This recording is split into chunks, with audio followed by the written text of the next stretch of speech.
Welcome to the Hump Day Hangout podcast by Semantic Mastery, where we answer your local SEO questions every week at 4 p.m. Eastern. I'm Adam Moody, and my partner at Semantic Mastery, Bradley Benner, will be sharing his decades of expertise based on not only helping others, but running his own agencies and businesses in the space. If you'd like to join us live on YouTube each week, just go to www.semanticmastery.com/HDHO at 4 p.m. Eastern on Wednesdays. If you'd like to ask a question ahead of time, go to the same link, www.semanticmastery.com/HDHO at any time and submit it there. Don't forget, you can get the Semantic Mastery Local SEO Toolkit for free at the same URL. Okay, let's get going with this episode. Hello and welcome to Hump Day Hangouts 561 on the 27th of August 2025. I'm here with Bradley today, live as usual. Weather is amazing and I've also been out during the day. Adam is still somewhere in the woods from what I remember. Not sure if running or just like hiding somewhere. But I think he's back next week. And let's also check in with Bradley. How are you doing today? I'm good, man. It's still funny to me. It's been like a 10-year-old running joke, still funny to me. Adam running in the woods. Yeah, Anyway, always good. yeah, I'm good, man. Things are good, busy as hell. I'm a little bit under the weather. Got a sinus cold or something. I've been coughing a lot and feeling like shit for 2 days. And it sucks because I'm in the middle of a sales call and I get in a coughing fit, or I'll have to pause a video when I'm doing a full SEO audit or competitive link analysis. And it's just been a pain in the ass, but I'm here. We don't have a lot of questions today, so after we get through announcements, we'll jump into that. And if we can wrap up a little bit early today, I'm happy to do so, just because, like I said, I'm feeling a bit under the weather, but glad to be here. Things are busy. Seeing some really cool things happening with our AI apps and all that, which I don't know, we might get a chance to talk about that a little bit today. Yeah, But Gemini just released a new image generator as well. Just oh played yeah, with it. Yeah, pretty yeah, cool. cool. Do we have any announcements? I think local ops. We're going to talk about that a little bit. Yep. As a matter of fact, if you don't mind, I'm gonna grab the screen real quick and we'll pop into that because I want to demonstrate this just to show people. I've had some really good feedback about this. In fact, I've had a number of people come and inquire about white label services as part of the local SEO ops training. So I'm going to jump into that very quickly. I want to show this just so that the group knows about it. Exciting. And also, if you're listening to this video, make sure you hit the like and subscribe button so you don't miss any notifications and you're always up to date. So this is the training in the SOP format, which is the way that I prefer people review it or consume it, whatever you want to say. We also have it in the Circle community. Let me just show you where that is. Can you explain what it is exactly? Yeah, I'm going to in a minute. So here is the kind of course here that shows it in our Circle community, so that you know for people that don't want to use Flowster, which seems silly to me. But in any case, it's available here as a kind of a training program. But part of the several of the components within the training program are in SOP format. So if you don't have Flowster, then it's going to be kind of restrictive as to how much you're going to get out of it. So I recommend having Flowster. But what is Local Ops SEO System? It is essentially the exact same process that I use for all my own local SEO clients. Not talking about white label clients, but because white label clients is different, slightly different. I mean, it's still the same process, but like, for example, I don't manage the websites for white label clients because I don't touch other people's websites. We've talked about that a lot on Hump Day Hangouts.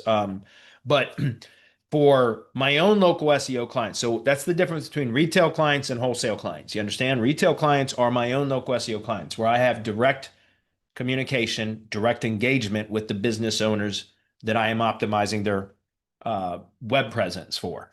But for white label clients, that's what I call wholesale clients, because those are my clients have local business clients. My clients are retail agencies that have direct engagements with their local business clients. My engagement with them is on the wholesale side of things, where I'm wholesaling fulfillment services to them that then they sell retail to their clients. Okay, hopefully you understand the difference. The process is the same for either, but there are some components for white label clients that we don't touch. We can provide consultation and provide recommendations via consultation on how to do things like optimize the site, etc. But we're not going to do that because we don't touch other people's websites. It's just policy that I made several years ago. Okay. So in any case, this is the exact kind of process that I go through for all of my own local SEO campaigns. Very specifically, just to see kind of the breakdown of, there's the checklist that shows, and it's a simple process, guys. I mean, when I say it's simple when it's laid out like this. It took me years to kind of develop this as the standard operating procedure for getting clients results, but we execute everything roughly in 4 weeks. All campaigns are slightly different. The communication between myself and my local SEO clients sometimes will delay things. Sometimes there's other circumstances that delay things, but the vast majority of the execution of this full SEO, what I call local ops SEO system, is done within 4 weeks. Again, sometimes that varies. It could be, but usually it's within 4 to 6 weeks tops, and we get everything done that is listed here. Now, there's ongoing stuff. Off-page optimization, link building, etc. That's going to be stuff that's ongoing. We continue to do that as long as they're paying us a retainer, right? We're going to keep up those activities and deliverables. So that's stuff that's going to be ongoing. But pretty much all of the front end work is done within the first 3 weeks, 3 to 5 weeks, depending again upon the specific circumstance. But that's basically, this is the exact process that we go through, that I go through, and it's laid out here with basically 2 tracks, right? 2 different paths that any member or anybody that joins or buys the program or whatever can take. There's the do it yourself track, where we provide training and SOPs for each one of these items so that you can do it in-house, train somebody in-house to do it, or do it yourself. That is not what I recommend for any, unless you have no money but lots of time. If you have money but no time, if you have money but less time, then you may want to consider the done for you options. That's the second path. So basically, for each one of these items in here, there is 2 options. Do it yourself with training provided, or done for you. And we provide links to either our own white label services or to the recommended vendors when it's a service that our white label agencies don't actually produce. We do use vendors for some of our stuff. And so those links are all provided. So guys, this is the exact playbook or blueprint or whatever you want to call it that I use for all of my own clients. And that's precisely what this is. It's very inexpensive. It's $299, but it's very valuable because a lot of our members that come into the mastermind, remember, they get an onboarding call with me. And one of the things that I hear often in that onboarding call, which is basically just a conversation, it's a 30-minute call usually. Sometimes it goes a little bit longer. But one of the biggest kind of pain points that I hear is lack of consistency in getting clients results. Well, part of the reason that there's lack of consistency, because I usually probe a little bit when I get that response from, a new member. Well, why do you have lack of consistency? And I start asking questions. And it's because they don't have a standard operating procedure where they execute or apply the same things to every client. And so if you do a little bit of this on one campaign and a little bit of that on another campaign, and then another campaign, you do both a little bit of this and a little bit of that, then how do you know what did what, right? If you're changing your strategy, your execution strategy for achieving results, and like, what do you apply to a campaign? If that's different on every campaign, how can you ever know what was responsible for what, right? That's why I always recommend that, first of all, you go into one single industry and you try to test all of your methods in one industry. And because once you have developed a fairly well-performing website, its structure, et cetera, then you can start doing single variable changes. So single variable tests to change one variable and then track the performance, the effect on its performance, whether it's positive or negative. And then whenever you can find something that shows positive improvements, like a single variable change produces a positive result, a positive improvement, then you repeat that several times and see, does it produce similar results? Is it duplicatable across other projects? If so, then you work that into the standard operating procedure. Well, how do you think I developed this? Through a lot of trial and error. I've been doing local SEO for 15 years now, right?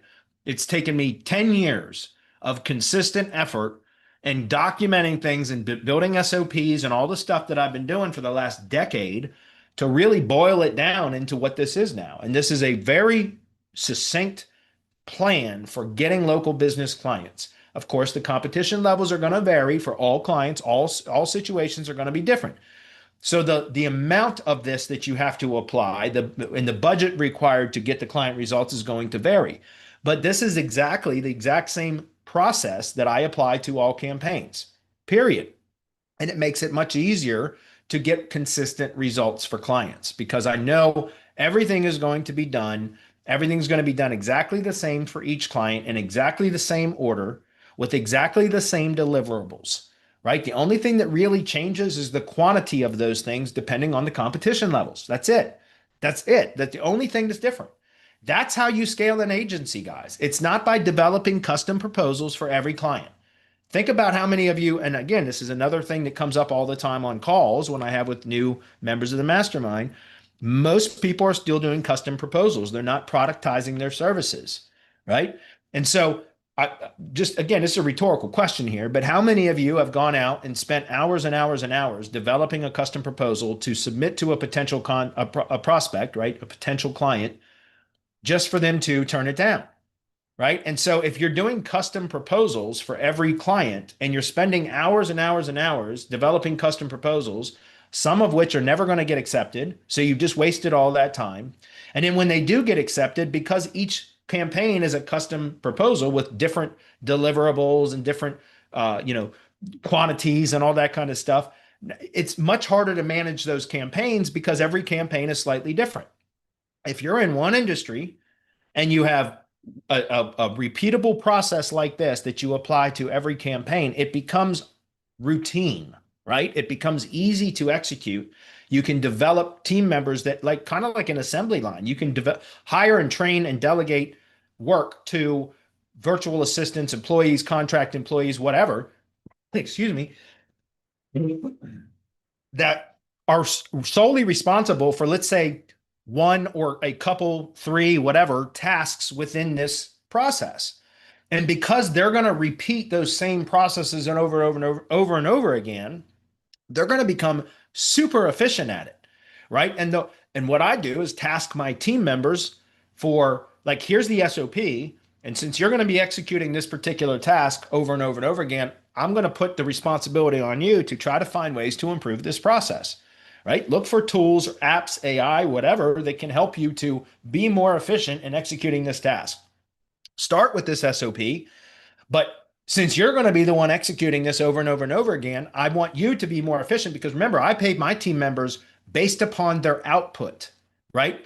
Per task completed is how I pay them. So it's in their best interest and mine for them to be more efficient, right? They can make more money if they can make the process more efficient because they can produce more, therefore make more money, right? I don't pay them hourly because what's the incentive of becoming more efficient with their time if they're being paid hourly? Isn't the incentive actually reversed if you're paying them by the hour? Of course it is, right? So if I can show them these SOPs with these very specific tasks, and some of my VAs are trained across every one of these tasks, but that's only a handful of them. The majority of them are trained for very specific sections of this process, and they repeat it over and over and over again. And they actually help to make the process more efficient over time because they find ways to improve it, right? And that's precisely how you can scale an agency, guys, is by developing repeatable processes and then building like an assembly line. Now, a lot of this stuff could likely be turned in, automated with AI. Something I don't have the bandwidth to do. Some of you guys out there that have a lot more time on your hands than you do client work right now, you may want to consider buying something like this and then learning how to automate it with AI, right? Because then you could have a whole team of AI employees that are executing these tasks like what I have actual human employees doing, which would significantly reduce your overhead, which means increase your profitability, or you could decrease your prices, thereby likely much more likely to land clients. And once you're more confident in your own abilities, then you can start to raise your prices again. But I'm just saying, like, here's basically the whole outline, guys. This is a roadmap for exactly how to get results for your clients, right? The quantities of the task applied to the campaign are going to vary depending upon the competition. But outside of that, this should be exactly what all clients need in order to get results. I'm not kidding. And it's just because it's a very simple, I say simple, there's a lot of complicated tasks in here, but the overall process is laid out in a simple fashion to make it easy to follow, easy to delegate, etc. Hopefully that makes sense. So anyway, I just wanted to share a few minutes to talk about that because we got a lot of really good feedback from, the 30 some plus members that are in there. I've had a number of people reach out for white label services. Um, Again, my recommendation for anybody doing agency type work is that until you have your cash flow needs met, you actually use white label or third party fulfillment providers and focus on marketing and sales until you get your cash flow needs met to cover all your company's overhead and your personal income goals. Why would you want to complicate your business and your life by taking all of this in-house and being responsible for all the fulfillment and all the stress that comes with that? If you can use trusted third-party providers and focus in on marketing and sales, which is where you generate revenue, right? Get your cash flow needs met first and then bring the fulfillment in-house if you desire to. And so I recommend to most people, you know, focus in on the marketing and sales side of things, which, by the way, we have training in the mastermind specifically for that. The DHA program is specifically about how to identify a particular industry and develop a whole entire marketing campaign, and semi-automated or fully automated, depending on which level you want to take, to market and generate leads for within a particular industry for your agency. And so if you focus in on marketing and sales first, generate revenue, use third-party fulfillment providers until you get your cash flow needs where they need to be, then you can bring the fulfillment in-house. But my point is, why would you want to overcomplicate your life at that point? If you've got a profitable agency because you've got plenty of markup room, right? For example, even if you used our white label services and you just marked them up 50%, that's still a decent profit margin that you could then go out and just sell the shit out of that and not even have to worry about fulfillment, right? I'm just pointing these things out, guys, because, in my own business, my own career, I wish to God that somebody had told me that 15 years ago. It took me it took me 10 years to really learn that. In 2020, I kind of discovered that is the path I should have taken. And I've spent the last 5 years now trying to develop that into an easy, repeatable process. It's complicated, but I've tried to make it as easy as possible to be able to build that type of an agency, right? An industry or niche specific agency where you focus in on marketing and sales until you got your cash flow needs met. And then if you want to bring fulfillment in-house, that's fine. We've got all the SOPs to help you to do that for all of this, pretty much, except for the stuff that I don't actually produce in-house where I use vendors, in which case we link to the vendors. Hopefully that's clear. Anyway, that was my pitch for Local Fury. How'd I do? Outstanding. Anything else that we need to chat about before we get into it? I think we're good. We can jump straight to it. Right on. Well, let me see. What's up, Craig? By the way, I'll post a link on how people can get the local ops training as well in the chat. You're going to put it in chat? Yep. Okay, cool. Thank you. I believe it's, I don't even know what the subdomain is. I know for everything but that one. I think it might be localops.semanticmastery.com. I'm not sure. Anyway. I'll check it. All right. I see Craig's in here. What's up, Craig? What's up? Sharkin. My website is set up with an incorrect URL structure, and I have about 6 months of links that I built to those incorrect links. Is it too late for me to correct it without losing juice? No, just set up redirects. Sharkin. Excuse me, guys. I told you I've got a little bit of a cold or something, so forgive me if I'm coughing today. I don't mean to. Just do 301 redirects. That's all. You'll have a little bit of loss from the redirect, but it's not much. So yeah, don't worry about that. Just do 301 redirects. There's plugins for that. Let me grab the screen, by the way. There's plugins for that. You can use simple 301 redirects is one. If you're using an SEO plugin with the pro option, like an SEO, it doesn't matter which one. Most of them will have a redirect module if you're paying for the pro version of the SEO plugin, so you don't need another plugin for that.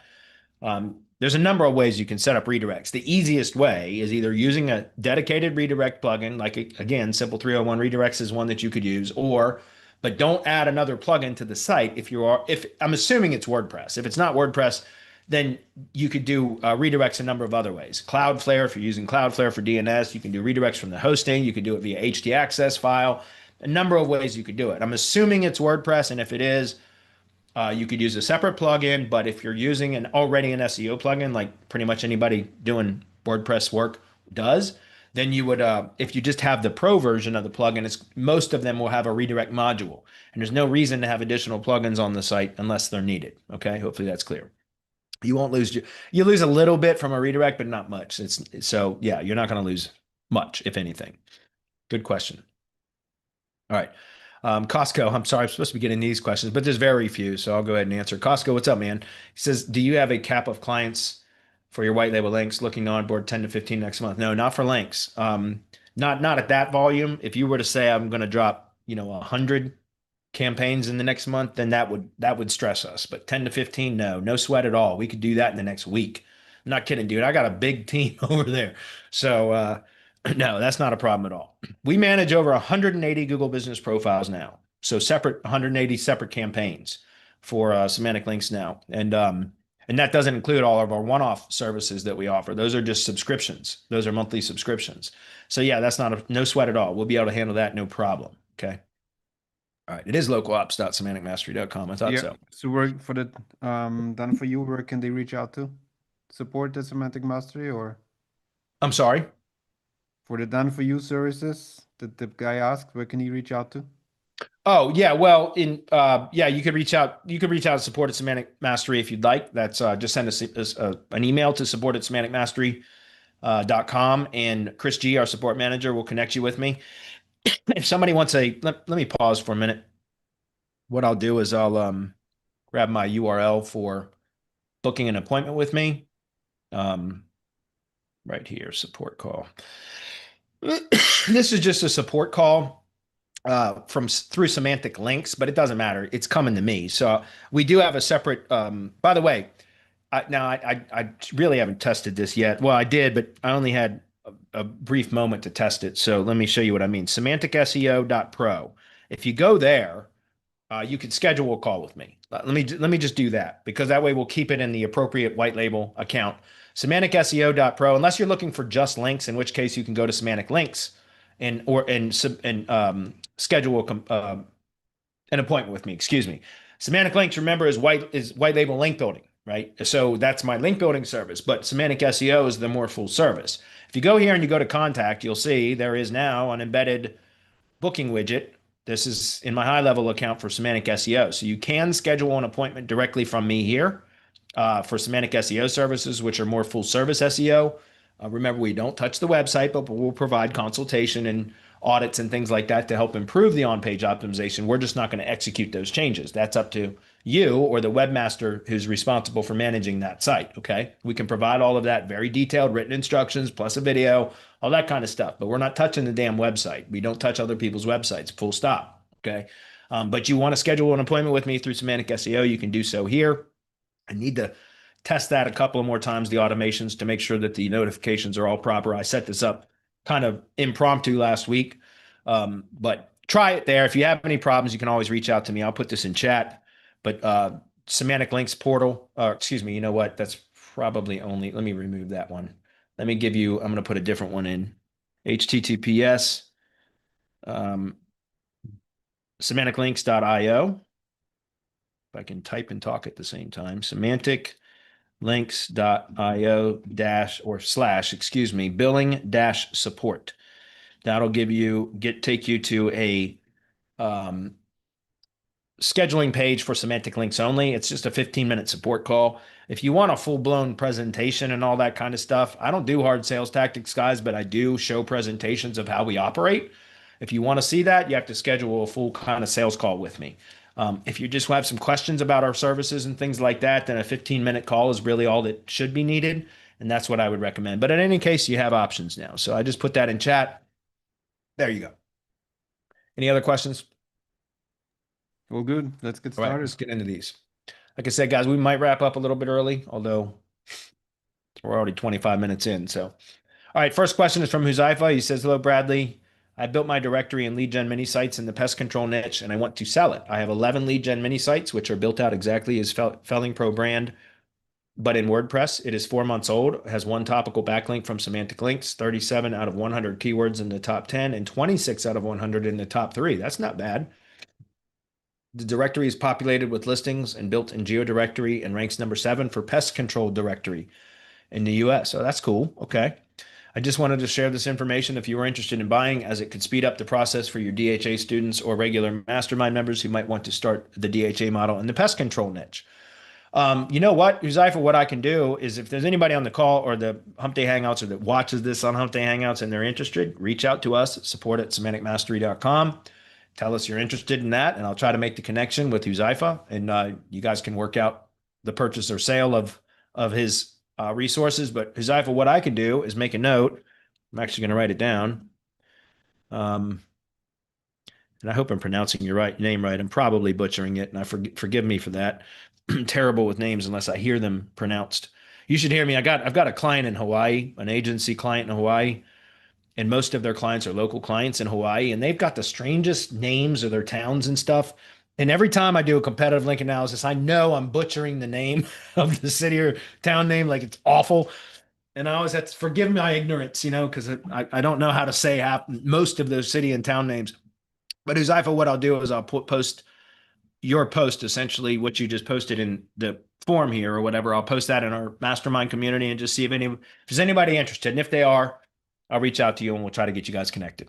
Okay. I appreciate the offer. Certainly not something I'm interested in, but I do think that there may be some people interested. That's great. That's a lot of work already done to be able to step into having that much done. That would really significantly improve, somebody be able to get results if they don't have to build all that stuff from scratch, right? That's where the problem is that I've seen with the DHA program members. People, they fall behind, and once they get too far behind, they quit. We see that shit happen all the time. And that's why I try to make it as easy as possible with all the SOPs, with the additional coaching and everything else. It's not easy to build that system, but once it's built, it works like magic. I'm telling you, it's amazing. And so in my opinion, it's the juice is worth the squeeze. So that's why we developed that whole additional coaching program with the accountability meetings, the daily office hours, and everything else, because I don't want to see people get stuck, fall behind, and quit. But even with all the additional coaching, that is only a small fraction of people ever make it all the way through, and it's because just most people go chase shiny objects, right? Oh, I saw this other YouTube video about some new AI something or other, and so I'm going to drop all this work that I put in and go chase that instead. All right. Well, good luck with that. You know what I mean? So anyway, what you're talking about here, that's a lot of work, man. I'm assuming you're probably getting rid of it just because you're not in the US. It makes it harder for you to transact or do business in the US. I don't know. I don't know what your reason for that is, but it seems to me like you've got a pretty good asset there that I would want to continue working on unless you're just going to switch gears, which, that makes sense too. Howsey says, do you have access to indexable drives for creating GStacks, or is this something you outsource? Yeah, we do. By the way, if you've ever had a public Google Drive folder, all you got to do is add anything that you want to make public, indexable, into that folder, and then change that, and that it'll make it also publicly indexable, like both available for anybody to view, but also indexable, meaning it can be served up in the search results. So, but we have our support manager, Chris Greenhow, he developed a web app that he calls it the Publificator. The Publificator, that's what it's called. And basically all it is you just take any Google Drive file URL or folder URL and you add it to this app. It's a web app that goes through Google developers. It's a Chrome, it works in Chrome. And then you just hit Publify. Publify, I think is what it's called, the button. And it makes it public, just like that. A public and indexable. So, but that is I think it's paid, or it might only be available to the mastermind members. But I can't share that publicly. But in the mastermind, yeah, I'm pretty sure you have access to, anybody in the mastermind has access to that. It's called the Publificator. But again, if you have a Google Drive folder somewhere in your account that is from years ago or whatever, that was already set to public, indexable, whatever. And then if you just transfer another folder into there, so move another folder into there, then it will automatically inherit those permission settings, or you can set it to the same permission settings as the parent folder at that case, if that makes sense. So it's like a grandfathered permission setting, if that's clear. So, but yes, it can be done. We don't have something that is accessible to the general public, but in the mastermind we do. James says, what's the minimum coverage in miles that every well-optimized GBP should be able to rank in the maps pack regardless of location before dropping out? That's not a question I can answer, because there's always going to be exceptions, right? So for example, I would say for the tree service industry, my guarantee had always been a 5x5 grid. So essentially a 5 square mile area, right? Or 25 square mile area, excuse me, a 5x5 grid that would be 1 mile spacing, or it could be a 10 by 10 grid with half mile spacing, whatever, but it's 25 square mile area.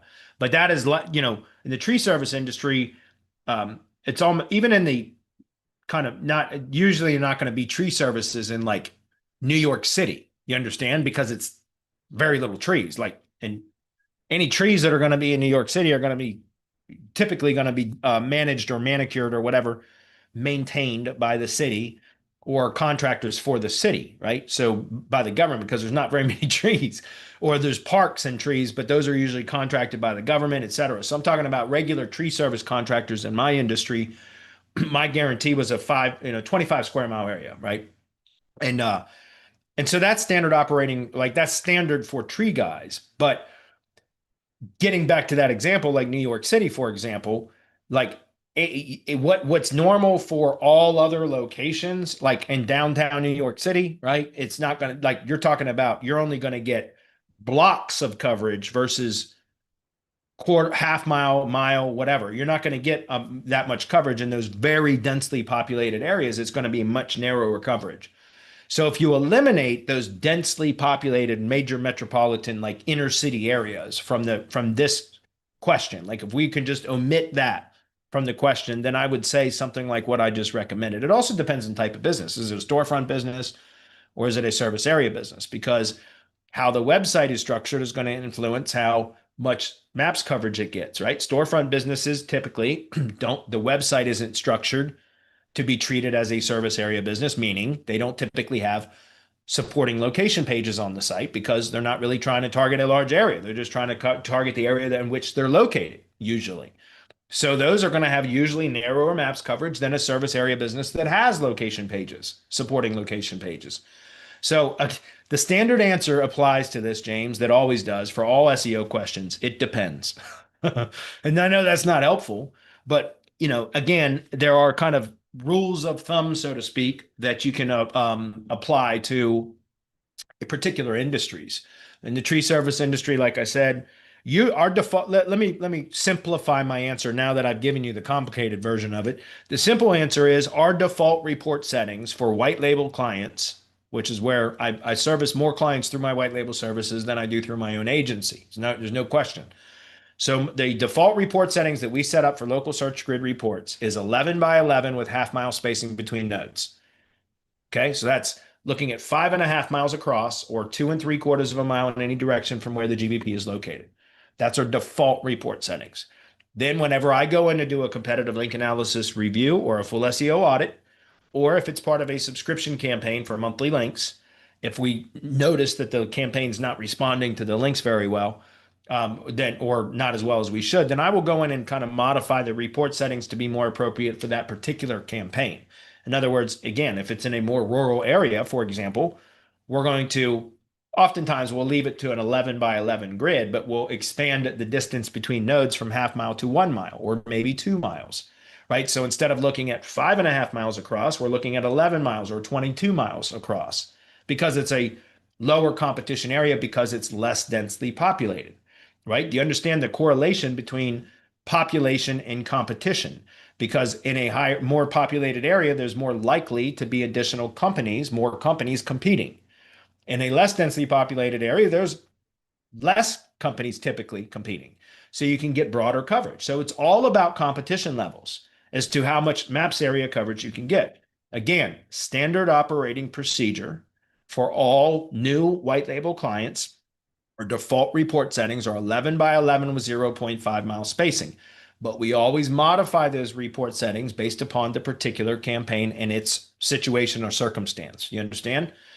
Every campaign is going to be different. But again, bare minimum, I think for most businesses, except for those in like densely populated inner cities, 11 by 11, 0.5 mile spacing, that is our kind of what I think should be the kind of normal coverage area that most businesses are going to try to achieve.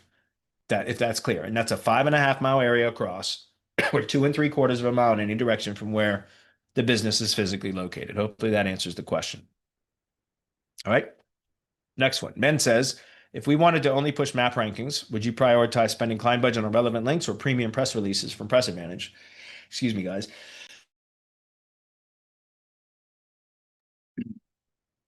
Excuse me.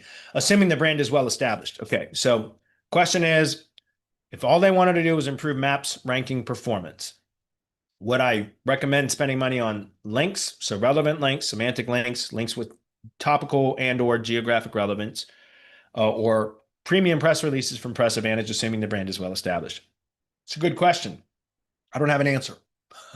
And the reason I don't have an answer is because I have not done only press releases as a ranking tactic for several years. When we Semantic Mastery launched Local PR Pro many years ago, I had gone through a several month testing process of testing press releases as the only thing we used to rank GBPs, or at the time it was called Google Places, or maybe Google My Business. It was probably Google My Business at that time. Anyway, that was the only time I have tested press releases only for ranking Google Business profiles.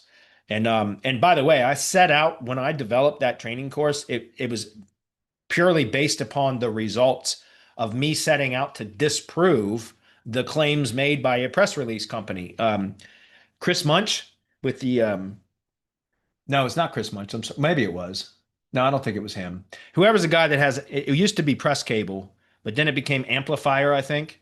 I think it's still called Amplifier now, but anyways, Press Cable, whoever that dude is. Maybe it is Chris Munch. Anyway, can't remember, but I just remember it was years ago when Press Cable, I mean, like I said, they're still promoting it, but under a different name. But Press Cable, again, this was probably back in 2015, something like that. But they, there was the webinar, like they still probably promoted. I'm not on their list anymore, but for years they were promoting Press Cable, and like they promoted the shit out of it. And they constantly say like, all you need to do is press releases and you can rank and rank. And I was trying to call their bluff, like say, you're full of shit. And so I literally set out to prove him wrong, and he was right. I was wrong. And I just couldn't believe what I was able to achieve with press releases only at that time. Now, this was many years ago. And so I developed a whole program called Local PR Pro, which was specifically about using press releases to rank Google business profiles. And but over the years, of course, that's changed, right? All things that work well will stop working at some point, right? Because more people catch on, especially when you develop a training course and then sell the course. Now a lot of people are doing it. Eventually Google will shut it down. That's what happens. It always happens. So anyways, I haven't done anything with where I've used press releases exclusively for the ranking tactic in years. We use them now in combination with semantic links or links with relevance and citations and branded assets and all the other things that I just showed you guys and demonstrated right here. All those other things. Press releases are absolutely part of it. See that right there? But it's not the only thing. You understand? It's part of everything else that we do. So I can't answer that question. If you wanted to only push maps rankings, I would say do a little bit of both, because you've got more diversity of signals. Do you understand? That's important. If you overdo one thing, typically it will become less effective, right? So diversify the signal generation and how you're trying to create or produce performance gains, and you will typically get better results. So I would recommend diversifying the different types of links, not just focusing on one type. And by the way, you don't have to do all premium press releases in order to get results from press releases. What we teach, and here, I'll just share the training with you again, guys. Talked about this and shared this many times, so stand by for a minute. I'm going to do a quick channel search for, I can never remember the fucking title of this, press release update 2024. There it is, press release for local SEO 2024 update. This process here has not changed. I'm going to grab this link, put this in chat. This is a full-on webinar. It's publicly available on our YouTube channel, and I go through very specifically. Let me see if I can. There's Jeremy from Press Advantage, a friend of Semantic Mastery for sure, Local PR Pro Training. I don't know that that's still listed under there. I'll send you guys the slides too. Just give me 1 second. I'll pull it up. Go into my Drive file and grab the URL, and I'll put it in chat for you guys in just a minute.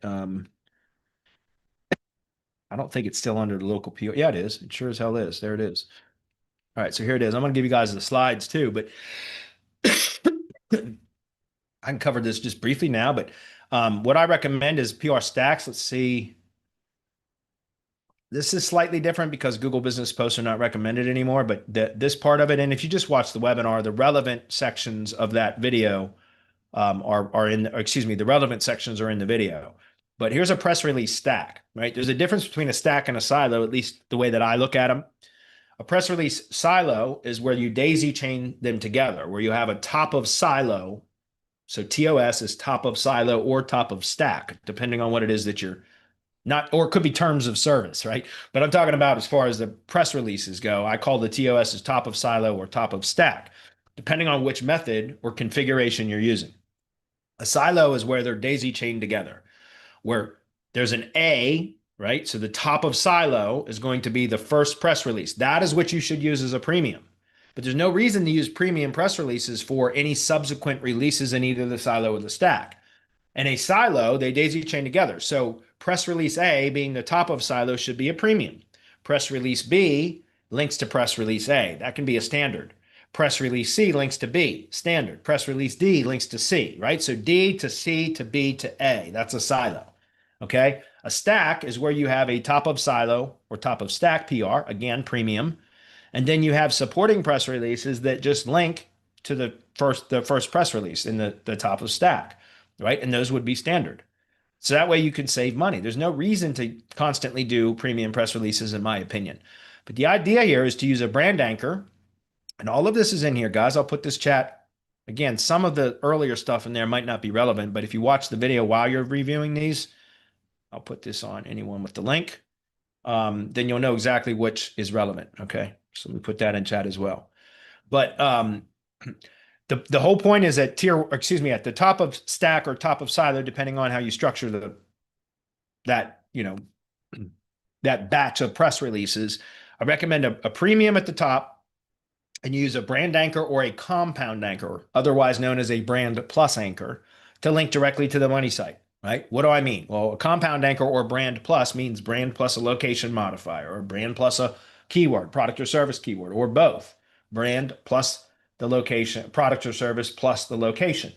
Use a semantic triple. Guys, I've been teaching about this for years, right? An entity association statement. This is who we are. This is what we do. This is where we do it.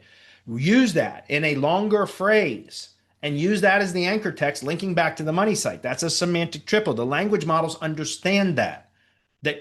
I promise you, that is how we should be optimizing for language models, is not only in the anchor text itself. That is one way to do it, but just if the anchor text is surrounded by a semantic triple. Like, in other words, if only part of the semantic triple, again, another name for that is an entity association statement.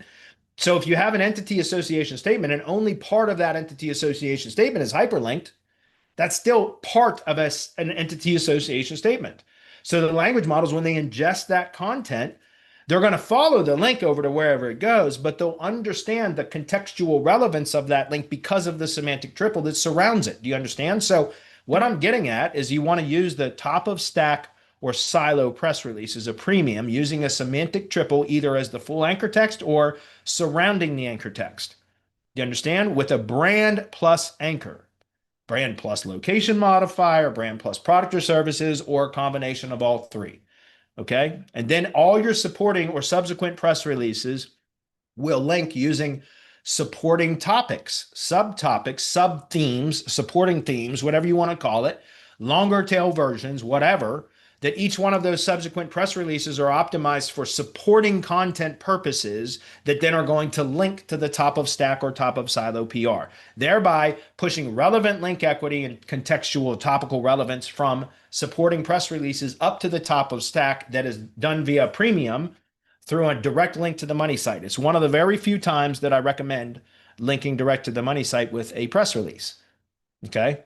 But that is, again, all of this is put right in here so that you guys have that. And again, that's publicly available on our YouTube channel. And I think the slides might be referenced in here. And if they're not, I should probably put them in the description as well. Okay. Good question. Okay. So to answer the final answer to the question then is both. Do both. Don't just focus on one. Do both. All right. Don't spend all your money on premium press releases.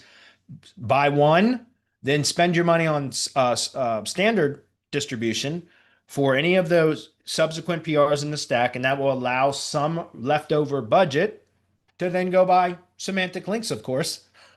Whether you buy them from me or somebody else, I don't care. I'm just saying diversify your links. Okay. That's all. All right, guys. I think we can go ahead and get in the comments and then wrap it up for the day.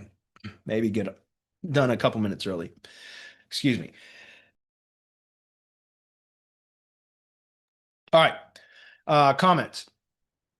Host Squared Marketing. I fell behind, but now I'm completing just a little bit each day, week. Your videos are simple to follow. Host Squared Marketing said, yeah, hey man, no sweat. Look, I get it. We've had a number of people go through the DHA program, if that's what you're talking about, that kind of dropped off, and we see that a lot.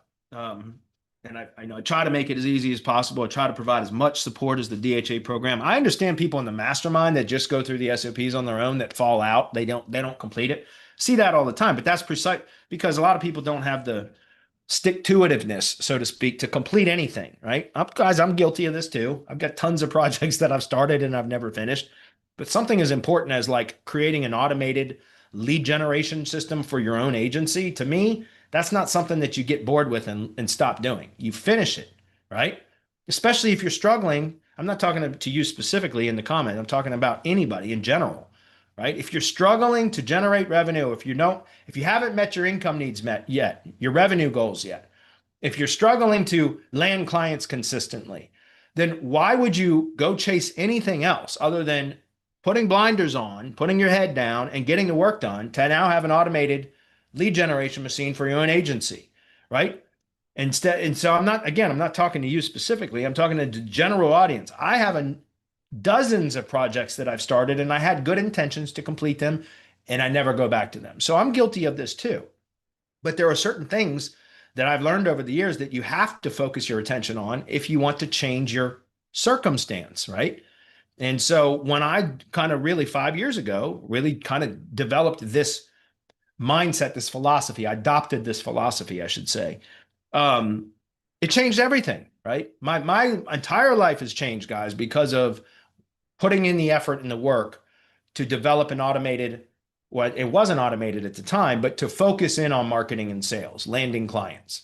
And then over the last 5 years, I've been developing, trying to automate that as much as possible, or at least streamline it by building SOPs, et cetera, and that kind of stuff. And so that's why I said the whole system is not simple. It is a complicated system, but I've built all of the SOPs and they're very detailed because I've spent the last 5 years working in this system, right?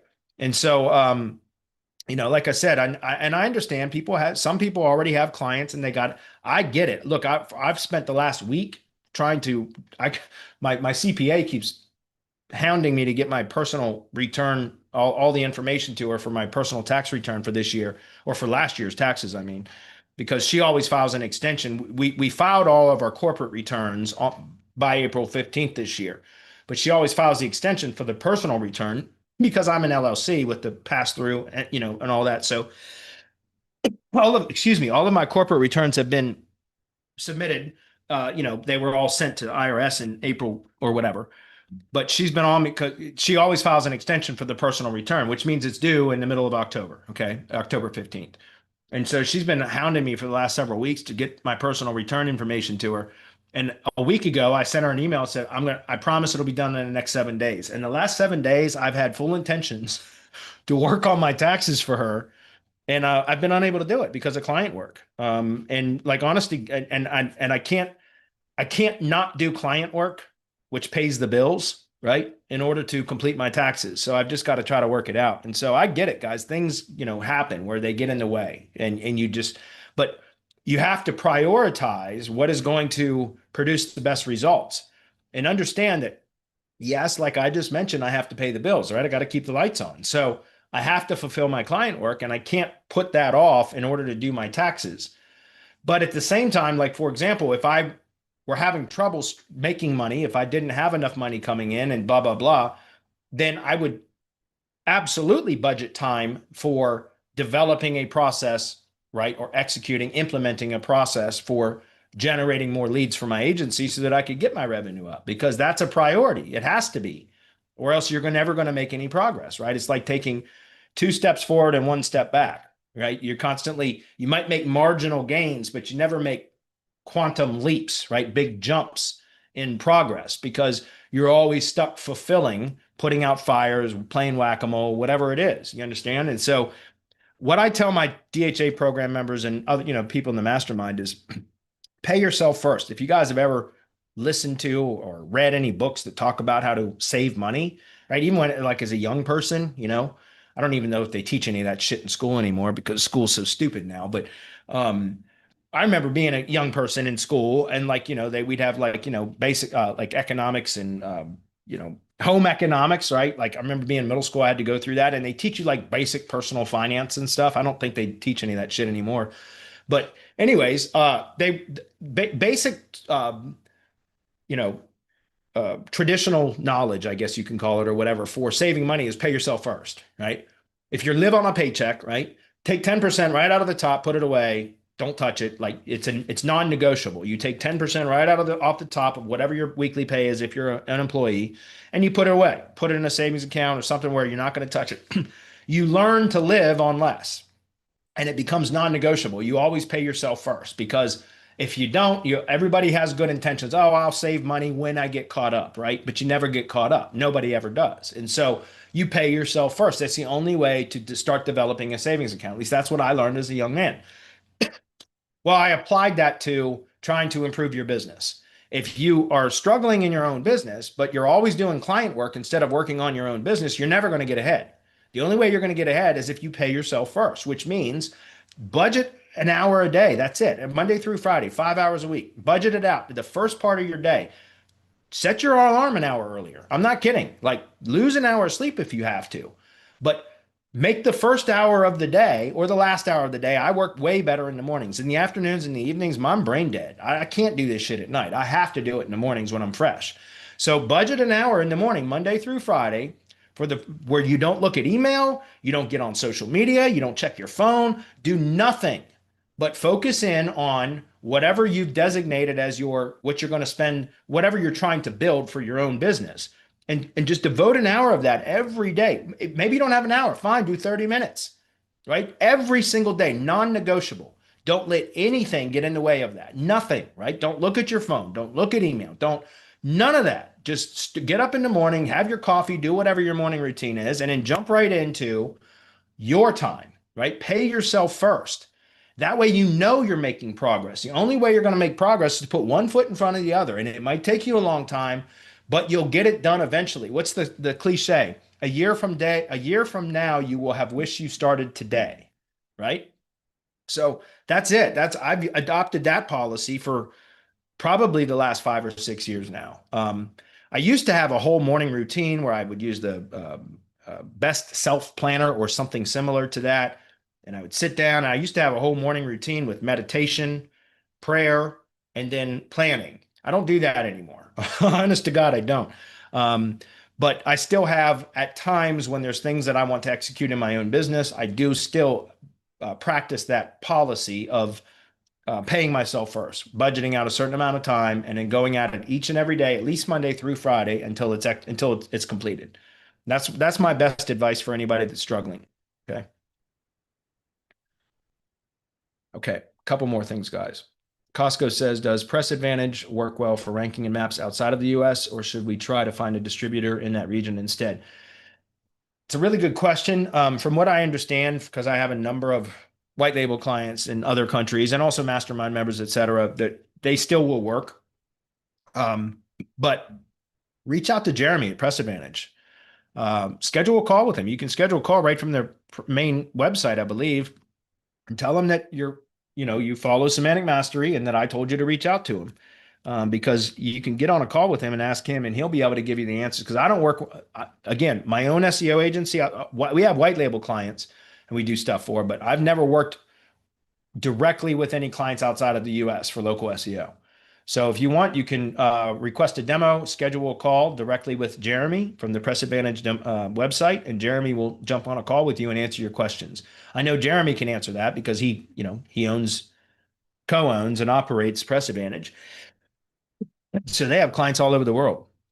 And by the way, they cater to agencies, not to retail clients, right? Not to the end user client. This was developed specifically to cater to agencies. So I would contact Jeremy, schedule a call with him, Tell him that you were referred to him by me, and he'll give you proper treatment. I promise. Okay. Last comment, and then we're done. Costco says, do you offer this PR stack method on semantic links? I only see either premium or standard. We can.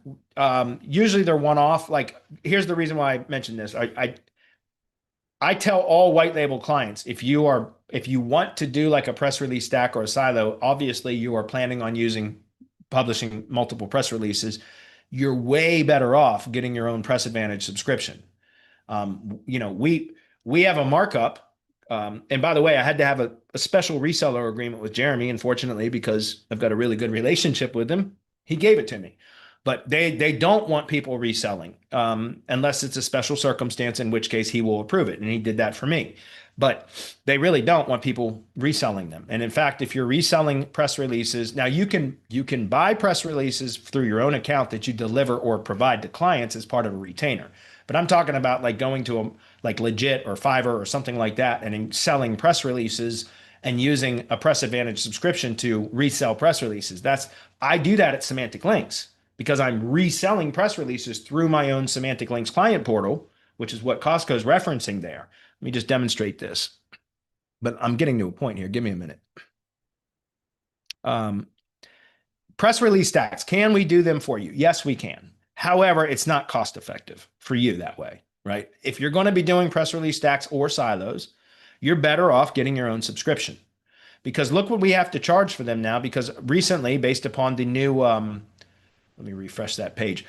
The new distribution partners that have just added, we just had a webinar with Jeremy like 3 weeks ago about it. I had my reseller account upgraded to now we have that next tier of distribution partners, which are local news outlets, like real local news outlets, not shitty like subdomains and all that kind of stuff. And so they're quite powerful, because that's what I see ranking right now is a lot of those local news outlets press releases. And so my costs had to go up a little. My costs went up, so obviously the markup went up too to reflect that cost increase. So a standard release is $214. A premium is $349. And that is, I don't have much markup here, guys. I swear, I really don't. And the reason why is because I don't really offer these as a revenue generator, as I don't do this. I don't offer press releases for their profitability. I offer them as a convenience for my white label clients. Seriously. And that's when I approached Jeremy about it. That's what I told him. Like, look, I do have a slight markup, guys. I'm not putting forth the effort in my team of ordering the press releases, managing them, approving them, inserting links, all that kind of stuff, unless we're going to make something on it. But it's not much of a margin. So if you want to use our services, by all means, yes, we can do a press release stack or a silo for you. But if you plan on doing that much, you're better off getting your own subscription. Okay, does that make sense? And by the way, before somebody asks, let me get you the link to Press Advantage. It should be, I believe it's pressadvantage.com/SM Unlimited. But let me give you the short link instead, in case anybody wants it. And then we're going to be done. Because there is a special offer. I don't know if it's still available. We'll find out here in just a moment. So if you're going to order press releases or get your own subscription, I would recommend that you get them through this link. Yes, it is an affiliate link, but it's also because there's a hell of an offer if it's still available, and we're about to find out. God damn it, guys. Excuse me for coughing so much. Press Advantage subscription. Here it is. I'm going to put this in chat, and then we'll go open it up. Whoops, sorry. We're right on time. I was like, we're going to get done early. We never do. I never do when I say I'm going to. Here's the URL. See where it resolves to. Yeah, that's it. Unlimited press releases for $9.97 a month. Now, there is a, acceptable use policy or whatever. So, but there you go, $9.97 a month. So getting back to what I was showing you here, you can either purchase premium press releases for $350, where you get less than that's 3 press releases you've already spent more than your own subscription for a month with unlimited press releases. You understand? So it's way more cost effective if you have your own account. I just put that link in the chat. Hopefully you got it. All right, guys, we're done. We're right on time. Look at that. That's very rare. So I appreciate you guys. If anybody has any questions, post them in the forum for next week. We do have a mastermind with Bradley meeting, or excuse me, webinar tomorrow. So if anybody's in the mastermind,